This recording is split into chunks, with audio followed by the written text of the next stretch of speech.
All right, welcome to Brackets and Bets NCAA Women's Tournament Preview. I'm Jay Croucher. He is Vaughn Dalzell, and we're very lucky today to have Marissa Coleman on the line with us, star of the 2006 national champion Maryland Terrapins, host of the See You in the Lobby podcast, also the VP of Business Development at the Gaming Society. A lot going on there, Marissa. Very impressive resume. Let's get straight into it. I want to talk about the one seeds. We'll leave South Carolina for last, but the other three one seeds, Indiana, Virginia Tech, and Stanford. Do you think these three teams are deserving of their one seeds?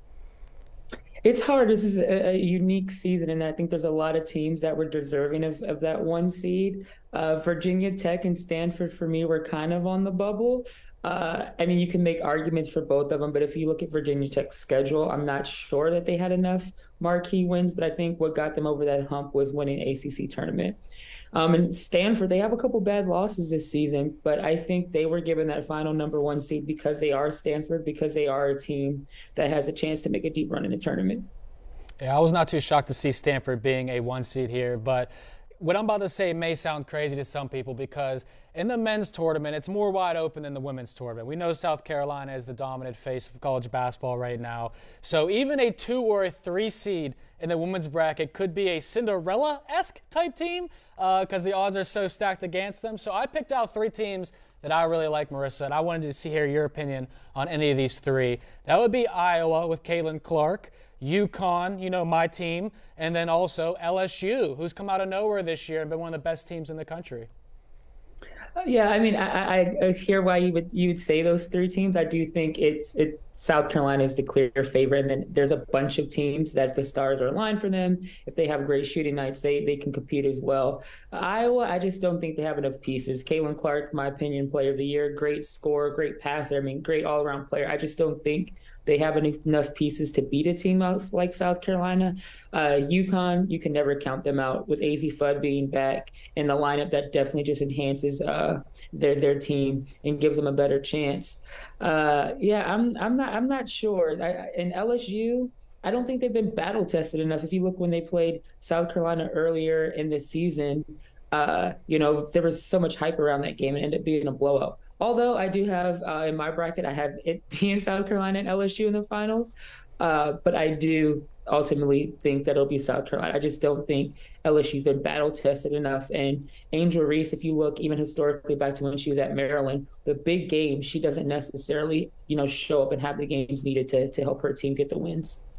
Marissa, let's talk a little bit more about South Carolina. It's incredible to me that they're minus 145 favorites in the betting market to win this tournament, which means that the market thinks that they're about a 60% chance to win the tournament. Does that seem right to you? Would you be taking South Carolina over the field? For sure. I made my bet on South Carolina weeks and weeks ago. It is a pretty safe bet in my opinion.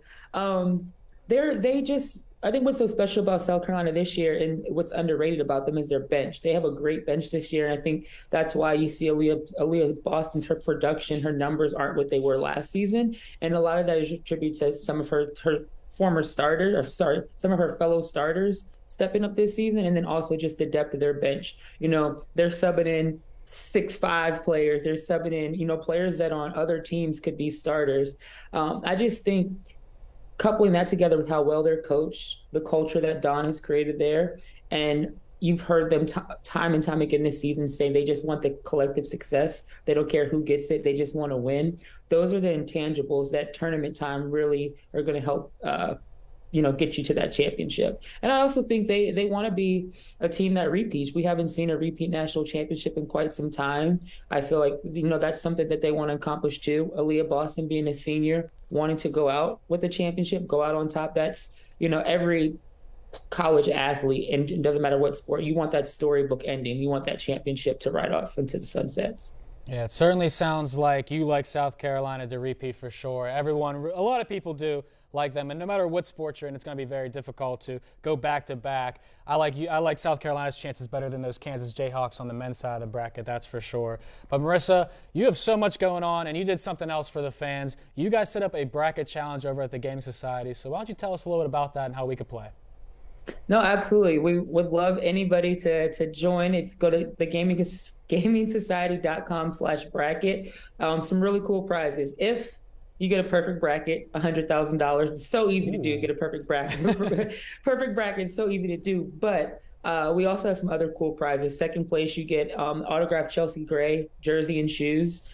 So got some cool stuff, plus $1,000. So there's some other prizes there. Thegamingsociety.com/bracket. So go sign up, test your chances. Matt and I, my co-host, we filled out our brackets to see how you fare against us. But get some cool merch, some signed stuff from Finals MVP Chelsea Gray. But yeah, check it out. Okay, right. I love it. Well, thank you so much for joining us, Marissa. Everyone be sure to check out the See You in the Lobby podcast. You can also follow Marissa on Twitter at MarissaC_25.